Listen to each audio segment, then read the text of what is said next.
Item ಯಾವುದೇ ಇರಲಿ try ಮಾಡಿ ಆಚಿ ಚಿಕನ್ ಮಸಾಲಾ. ಎಚ್ಡಿಕೆ ಡಿಕೆಶಿ ನಡುವೆ ತಾರಕಕ್ಕೇರಿದ ಬಿಡದಿ ಬಡಿದಾಟ. ಯಾವುದೇ ಕಾರಣಕ್ಕೂ ಭೂಮಿ ಸ್ವಾಧೀನಕ್ಕೆ ಬಿಡಲ್ಲ, ರೈತರ ಪರ ನಾವಿದ್ದೇವೆ ಅಂತ ಹೇಳಿ ಎಚ್ಡಿಕೆ ಹೇಳ್ತಾ ಇದ್ದಾರೆ.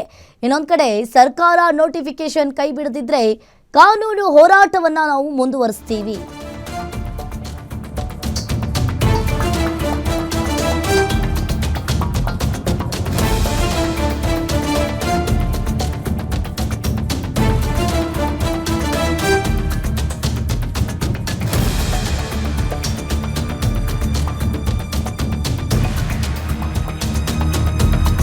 ಎಚ್ಡಿಕೆ ವರ್ಸಸ್ ಡಿಕೆಶಿ ನಡುವೆ ಬಿಡದಿ ಬಡಿದಾಟ ತಾರಕಕ್ಕೇರಿದೆ.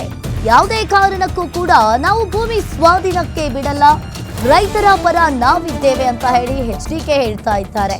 ಇನ್ನು ಸರ್ಕಾರ ನೋಟಿಫಿಕೇಶನ್ ಕೈ ಬಿಡ್ತಿದ್ರೆ ಕಾನೂನು ಹೋರಾಟ ಮುಂದುವರಿಸ್ತೀವಿ, ರೈತರೊಂದಿಗೆ ಸೇರಿ ಕೋರ್ಟ್ ಮೊರೆ ಹೋಗಲು ನಿರ್ಧಾರವನ್ನ ಮಾಡಿಕೊಂಡಿದ್ದಾರೆ. ಸ್ವಾಧೀನ ಪ್ರಕ್ರಿಯೆ ರದ್ದು ಕೋರಿ ಹೈಕೋರ್ಟ್ ಮೊರೆ ಹೋಗಲು ತೀರ್ಮಾನವನ್ನ ಮಾಡಿಕೊಂಡಿರುವಂತದ್ದು. ರೈತರ ಪರ ನಾವಿದ್ದೇವೆ ಅಂತ ಹೇಳಿ ಎಚ್ಡಿಕೆ ಅವರು ಹೇಳ್ತಾ ಇದ್ದಾರೆ. ಇನ್ನು ಸರ್ಕಾರ ನೋಟಿಫಿಕೇಶನ್ ಕೈ ಬಿಡದಿದ್ರೆ ಕಾನೂನು ಹೋರಾಟವನ್ನ ನಾವು ಮುಂದುವರಿಸ್ತೀವಿ, ರೈತರೊಂದಿಗೆ ಸೇರಿ ಕೋರ್ಟ್ ಮೊರೆ ಹೋಗಲು ನಾವಿದ್ದೇವೆ ಅಂತ ಹೇಳಿ ಒಂದ್ ಕಡೆ ಎಚ್ಡಿಕೆ ಅವರು ಹೇಳ್ತಾ ಇದ್ದಾರೆ. ಇನ್ನು ಬಿಡದಿ ಬಡಿದಾಟದಲ್ಲಿ ಮದಗಜಗಳ ಲೀಗಲ್ ವಾರ್ ಈಗ ಶುರುವಾಗಿದೆ. ಇನ್ನು ಡಿಕೆಶಿ ವರ್ಸಸ್ ಇನ್ನೊಂದ್ ಕಡೆ ಡಿಕೆಶಿ ಅವರು ನಾನು ಬಿಡದಿ ಟೌನ್ಶಿಪ್ ಮಾಡೇ ಮಾಡ್ತೀನಿ ಅಂತ ಹೇಳಿ ಡಿಕೆಶಿ ಅವರು ಹೇಳ್ತಾ ಇದ್ರೆ, ಇನ್ನೊಂದ್ ಕಡೆ ಎಚ್ಡಿಕೆ ಅವರು ನಾನು ರೈತರ ಪರ ನಾನಿದ್ದೇನೆ, ಈ ಲೀಗಲ್ ಆಗಿ ನಾನು ಹೋಗ್ತೀನಿ, ಕೋರ್ಟ್ ಮೊರೆ ಹೋಗ್ತೀನಿ ಅಂತ ಹೇಳಿ ಎಚ್ಡಿಕೆ ಅವರು ಹೇಳ್ತಾ ಇದ್ದಾರೆ. ಸಿಎಂ ಡಿಕೆಶಿ ಪತ್ರಕ್ಕೆ ಎಚ್ಡಿಕೆ ಕೂಡ ಕೌಂಟರ್ ಪ್ರತಿಕ್ರಿಯೆಯನ್ನ ನೀಡಿದ್ದಾರೆ. ಬಿಡದಿ ವಿಚಾರದಲ್ಲಿ ನನಗೆ ಯಾವ ಪ್ರತಿಷ್ಠೆಯೂ ಇಲ್ಲ, ಇನ್ನು ರೈತರ ಸಮಸ್ಯೆಯ ಬಗ್ಗೆ ಅವರ ಮುಂದಿಗೆ ಮಾತನಾಡಬೇಕಾಗುತ್ತೆ, ವಿಧಾನಸೌಧದಲ್ಲಿ ಕುಳಿತು ಮಾತನಾಡುವಂಥದ್ದು ಏನೂ ಇಲ್ಲ, 5 ಜನರ ತಂಡದೊಂದಿಗೆ ಬನ್ನಿ ಅಂತ ಹೇಳ್ತಾ ಎಂದಿದ್ದಾತೆ. ಈಗ ತಂಡ ಕಟ್ಟಿಕೊಂಡಿರುವುದು ಅವರು, ನನ್ನದು ರೈತರ ಪರ ತಂಡ ಅಂತ ಹೇಳಿ ಎಚ್ಡಿಕೆ ಅವರು ಹೇಳ್ತಾ ಇದ್ದಾರೆ. ಅವರು ವಿಧಾನಸೌಧಕ್ಕೆ ಕರೆದಿರುವುದು ನೆಪ ಮಾತ್ರಕ್ಕಷ್ಟೇ. ಇನ್ನು ವಿಧಾನಸೌಧದಲ್ಲಿ ಚರ್ಚೆ ಮಾಡಿದ್ರೆ ತಾರ್ಕಿಕ ಅಂತ್ಯ ಕಾಣಲ್ಲ, ರೈತರ ಸಮ್ಮುಖದಲ್ಲಿ ಸಭೆ ಮಾಡೋಣ, ಬೈರಮಂಗಲಕ್ಕೆ ಬನ್ನಿ ಅಂತ ಹೇಳಿ ಇನ್ನೊಂದ್ ಕಡೆ ಎಚ್ಡಿಕೆ ಹೇಳ್ತಿದ್ದಾರೆ. ಸಿಎಂ ಡಿಕೆ ಶಿವಕುಮಾರ್ಗೆ ಕೇಂದ್ರ ಸಚಿವ ಎಚ್ಡಿಕೆ ಈಗ ಕೌಂಟರ್ ಕೊಟ್ಟಿದ್ದಾರೆ. ಬಿಡದಿ ಬಡಿದಾಟ ಇಲ್ಲಿ DKShi versus HDK. Bidadi township ವಿಚಾರಕ್ಕೆ ಸಂಬಂಧಪಟ್ಟಂತೆ ಜೋರಾಗಿನೇ ಬಡಿದಾಟ ನಡೀತಾ ಇದೆ. ಇನ್ನು ಕೌಂಟರ್ ಮೇಲೆ ಕೌಂಟರ್ ಕೊಡ್ತಾ ಇದ್ದಾರೆ ಇವರಿಬ್ರು.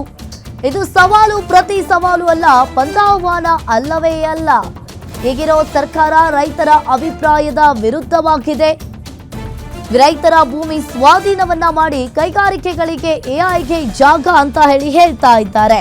ಇನ್ನು ರೈತರು ಇದಕ್ಕೆ 450 ದಿನಗಳಿಂದ ವಿರೋಧವನ್ನ ವ್ಯಕ್ತಪಡಿಸುತ್ತಿದ್ದಾರೆ. ಸರ್ಕಾರದ ಪ್ರಕಾರ 80% ರೈತರು ಇಲ್ಲಿ ಒಪ್ಪಿಕೊಂಡಿದ್ದಾರೆ. ರೈತರ ಪ್ರಕಾರ ಹಾಗಾದ್ರೆ 80% ರೈತರು ಒಪ್ಪಿಯೇ ಇಲ್ಲ. ಜೆಪಿ ನಗರ ನಿವಾಸದಲ್ಲಿ ಕುಮಾರಸ್ವಾಮಿ ಅವರು ಹೇಳಿಕೆಯನ್ನ ನೀಡಿದ್ದಾರೆ. ಇನ್ನು ಇದು ಸವಾಲು ಪ್ರತಿ ಸವಾಲಲ್ಲ, ಪಂಥಾಹ್ವಾನ ಅಲ್ಲವೇ ಅಲ್ಲ ಅಂತ ಹೇಳ್ತಾ ಇದ್ದಾರೆ. ಹೀಗಿರೋ ಸರ್ಕಾರ ರೈತರ ಅಭಿಪ್ರಾಯದ ವಿರುದ್ಧವಾಗಿದೆ. ಇಲ್ಲಿ ಯಾವುದೇ ರೀತಿಯ ಸವಾಲು ಪ್ರತಿ ಸವಾಲಿನ ಪ್ರಶ್ನೆ ಅಲ್ಲ, ಪಂಥಾಹ್ವಾನದ ಪ್ರಶ್ನೆನೂ ಅಲ್ಲ. ಈಗಾಗಲೇ ಈಗಿನ ಸರ್ಕಾರದಲ್ಲಿ ರೈತರ ಒಂದು ಅಭಿಪ್ರಾಯಗಳೇ ವಿರುದ್ಧವಾದಂಥ ರೀತಿಯಲ್ಲಿ ಏನೋ ಒಂದು ರೈತರ ಭೂಮಿಯನ್ನು ಭೂಸ್ವಾಧೀನ ಮಾಡಿ ಕೈಗಾರಿಕೆಗಳಿಗೋ ಯಾವುದಕ್ಕೂ ಮತ್ತು ಏನ ಪ್ರತಿಷ್ಠಾಪನೆ ಮಾಡಲಿಕ್ಕೋ ನಾವು ಮಾಡಬೇಕು ಅಂತ ಏನು ಹೊರಟಿದ್ದಾರೆ. ರೈತರು ಅಲ್ಲಿ 450 ದಿನಗಳಿಂದ ವಿರೋಧ ವ್ಯಕ್ತಪಡಿಸಿ ಪ್ರತಿಭಟನೆ ಮಾಡ್ತಾಯಿದ್ದಾರೆ. ಸರ್ಕಾರ ಹೇಳುತ್ತೆ 80% ಜನ ಒಪ್ಪಿದ್ದಾರೆ ಅಂತೇಳಿ, ರೈತರು ಹೇಳ್ತಾರೆ 70-80% ನಾವು ಒಪ್ಪಿಲ್ಲ ಅಂತಾರೆ. ಹಲವಾರು ರೀತಿಯ ಗೊಂದಲಗಳಿಂದ ಸೃಷ್ಟಿ ಇದೆ. ಈ ಹಿನ್ನೆಲೆಯಲ್ಲಿ ಒಂದು ಕಡೆ ಮುಖ್ಯಮಂತ್ರಿಗಳು ನನ್ನ ವಿರುದ್ಧವೇ ನಾನೇ ಇದಕ್ಕೆ ತೀರ್ಮಾನಗಳು ಮಾಡಿದ್ದು ಅಂತ ಏನು ಹೇಳ್ತಾರೆ. ಇವೆಲ್ಲ ನಿನ್ನೆ ದಿನ ಮಾಧ್ಯಮಗಳ ಮುಂದೆ ಏನೇನಾಗಿದೆ ಅಂತಕ್ಕಂಥ ವಿವರಣೆ ಕೊಟ್ಟಿದ್ದೇನೆ. ಈ ಬಗ್ಗೆ ಹೆಚ್ಚಿನ ಡೀಟೇಲ್ಸ್ ಅನ್ನು ನೀಡ್ತಾರೆ political bureau head Maruti Pavugada live ಸಂಪರ್ಕದಲ್ಲಿ ಜಾಯಿನ್ ಆಗಿದ್ದಾರೆ. ಮಾರುತಿ, ಈಗ ಬಿಡದಿ ವಿಚಾರಕ್ಕೆ ಸಂಬಂಧಪಟ್ಟಂತೆ ಕಾನೂನು ಹೋರಾಟ ಮಾಡುವ ಸಾಧ್ಯತೆ ಇದೆಯಾ? ಹಾಗಾದ್ರೆ ಅಂಕಿತಾ, JDSನ ನಾಯಕರಾದಂತಹ ಕುಮಾರಸ್ವಾಮಿ ಅವರು ಬಹಿರಂಗವಾಗಿ ಸರ್ಕಾರಕ್ಕೆ ಎಚ್ಚರಿಕೆಯ ಸಂದೇಶವನ್ನು ರವಾನೆ ಮಾಡಿದ್ದಾರೆ. ಇವಾಗ ಈ ಭೂಸ್ವಾಧೀನವನ್ನು ಯಾವುದೇ ಕಾರಣಕ್ಕೂ ಕೂಡ ಕೈ ಬಿಡೋದಿಲ್ಲ ಅನ್ನುವಂಥ ಒಂದು ಹೇಳಿಕೆಗಳು ಮತ್ತು ಮಾತುಗಳು ಸರ್ಕಾರದ ವತಿಯಿಂದ ಮುಖ್ಯಮಂತ್ರಿ DK ಶಿವಕುಮಾರ್ ಅವರಾಗಿರ್ಬೋದು, ಮಾಗಡಿ ಕ್ಷೇತ್ರ ಶಾಸಕರಾದಂತಹ ಬಾಲಕೃಷ್ಣ ಅವರಾಗಿರ್ಬೋದು, ಈ ಹೇಳಿಕೆಗಳನ್ನು ಪುನಃ ಅದೇ ಹೇಳಿಕೆಗಳನ್ನು ಕೊಡ್ತಿರೋದ್ರಿಂದ ಇವತ್ತು ಬೆಳಗ್ಗೆ HD ಕುಮಾರಸ್ವಾಮಿ ಅವರು ಈ ಹೇಳಿಕೆಯನ್ನು ಕೊಟ್ಟಿರುವಂಥದ್ದು.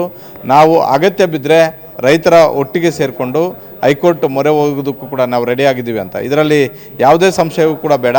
ಯಾಕೆಂತ ಹೇಳಿದ್ರೆ ಸುಮಾರು 450 ದಿನಗಳಿಂದಲೂ ಕೂಡ ರೈತರು ಬಿಡದಿಯಲ್ಲಿ ಪ್ರತಿಭಟನೆಯನ್ನು ಮಾಡ್ತಾ ಇದ್ದಾರೆ. ಯಾವುದೇ ಕಾರಣಕ್ಕೂ ನಾವು ಜಮೀನು ಬಿಟ್ಕೊಡೋದಿಲ್ಲ ಅನ್ನುವಂಥದ್ದನ್ನು ಕೂಡ ಹೇಳ್ತಾ ಇದ್ದಾರೆ. ಆದರೆ ನಾವು ಈ ಸ್ವಾಧೀನ ಪ್ರಕ್ರಿಯೆಯನ್ನು ನಾವು ಒಮ್ಮೆ ನೋಡಿದಾಗ, ಅಂದರೆ ಕಾನೂನು ವಿಚಾರದಲ್ಲಿ ನಾವು ನೋಡಿದಾಗ ಸಹಜವಾಗಿ ಸರ್ಕಾರಕ್ಕೆ ಹೆಚ್ಚು ಅಧಿಕಾರ ಇದ್ದೇ ಇರುತ್ತೆ. ಆದರೆ ಸ್ವಾಧೀನ ಮಾಡಿಕೊಳ್ಳುವಂಥ ಒಂದು ಸಂದರ್ಭದಲ್ಲಿ ಸುಮಾರು 80%ಕ್ಕೂ ಅಧಿಕ ರೈತರು ಒಪ್ಕೊಂಡಿರಬೇಕು. 80ಕ್ಕೂ ಅಧಿಕ ರೈತರು ಈಗ ಬಿಡದಿಯ ಸುತ್ತಮುತ್ತಲು ಭಾಗದ ಹಳ್ಳಿಗಳಲ್ಲಿ ಒಪ್ಕೊಂಡಿದ್ರಾ ಇಲ್ವಾ ಅನ್ನುವಂಥದ್ದು ಒಂದು ಪ್ರಶ್ನೆ. ಒಂದು ಕಡೆ ಕಾಂಗ್ರೆಸ್ ಅಲ್ಲಿನ ಶಾಸಕರು ಬಾಲಕೃಷ್ಣ ಅವರು ಹೇಳ್ತಾ ಇದ್ದಾರೆ ಬಹುತೇಕ ಎಲ್ಲ ಶಾಸಕರು ಕೂಡ ಒಪ್ಕೊಂಡಿದ್ದಾರೆ ಅಂತ. JDS ಅವರು ಹೇಳ್ತಿದ್ದಾರೆ ಯಾರೂ ಕೂಡ ಒಪ್ಕೊಂಡಿಲ್ಲ, ಯಾರೋ 4-5 ಜನ ರಿಯಲ್ ಎಸ್ಟೇಟ್ ಉದ್ಯಮಿಗಳು ಮಾತ್ರ ಒಪ್ಕೊಂಡಿದ್ದಾರೆ ಅನ್ನುವಂಥದ್ದನ್ನು ಹೇಳ್ತಾ ಇದ್ದಾರೆ. ಆದರೆ ಈಗ ಕನಿಷ್ಠ ಎಷ್ಟು ಜನ ರೈತರು ಅಲ್ಲಿ ಭೂಮಿಯನ್ನು ಕೊಡ್ಕೊಳ್ತಾ ಇದ್ದಾರೆ, ಅದರಲ್ಲಿ ಶೇಕಡವಾರು ಎಷ್ಟು ಜನ ಭೂಮಿ ಕೊಡೋದಕ್ಕೆ ಒಪ್ಕೊಳ್ತಾ ಇದ್ದಾರೆ, ಎಷ್ಟು ಜನ ಭೂಮಿ ಕೊಡೋದಕ್ಕೆ ಒಪ್ಪಳದೇ ಇರುವಂತಹ ರೈತರಿದ್ದಾರೆ ಅನ್ನುವಂತಹ ಒಂದು ಖಚಿತ ಮಾಹಿತಿಯನ್ನು ಸರ್ಕಾರವು ಕೂಡ ಕೊಡ್ತಿಲ್ಲ. ಹೀಗಾಗಿ ಒಂದು ವೇಳೆ ಇದೇ ರೀತಿಯಾದಂಥ ಒಂದು ಬೆಳವಣಿಗೆ ಮುಂದುವರೆದಿದ್ದೆ ಆದರೆ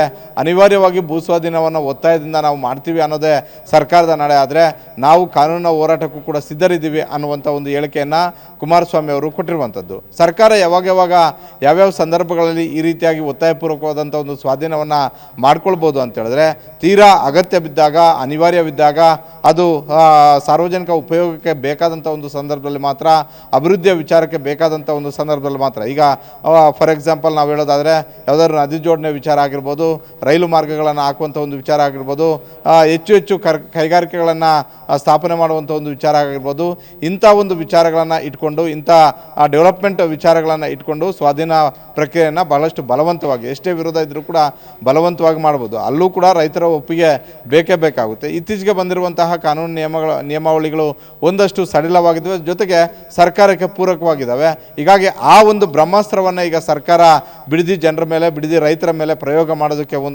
ಹೋಗ್ತಾ ಇರುವಂಥದ್ದು. ಒಂದು ವೇಳೆ ಆ ಅಸ್ತ್ರವನ್ನು ಪ್ರಯೋಗ ಮಾಡಿದ್ದೆ ಆದರೆ ನಾವು ಕೂಡ ಕೋರ್ಟ್ ಮೊರೆ ಹೋಗ್ತೀವಿ, ರೈತರ ಜೊತೆ ನಾವು ಸದಾ ಕೂಡ ಇರ್ತೀವಿ ಅನ್ನುವಂಥ ಹೇಳಿಕೆಯನ್ನು ಕುಮಾರಸ್ವಾಮಿ ಅವರು ಕೊಟ್ಟಿರುವಂಥದ್ದು.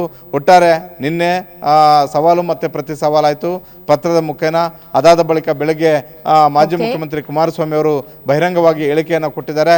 ಇಲ್ಲಿಗೆ ನಿಲ್ಲದೇ ಇದ್ದರೆ ನಾವು ಕೋರ್ಟ್ ಕಾನೂನು ಹೋರಾಟಕ್ಕೂ ಕೂಡ ಸಿದ್ಧ ಅನ್ನುವಂಥ ಒಂದು ಸಂದೇಶವನ್ನು ಸರ್ಕಾರಕ್ಕೆ ರವಾನೆ ಮಾಡಿದ್ದಾರೆ. ಸರ್ಕಾರ ಇದನ್ನು ಯಾವ ರೀತಿಯಾಗಿ ನೋಡುತ್ತೆ ಅನ್ನುವಂಥದ್ದನ್ನು ಕಾದು ನೋಡಬೇಕು. ಅಂಕಿತಾ, ಥ್ಯಾಂಕ್ ಯು ಮಾರುತಿ ನಿಮ್ಮೆಲ್ಲ ಮಾಹಿತಿಗೆ.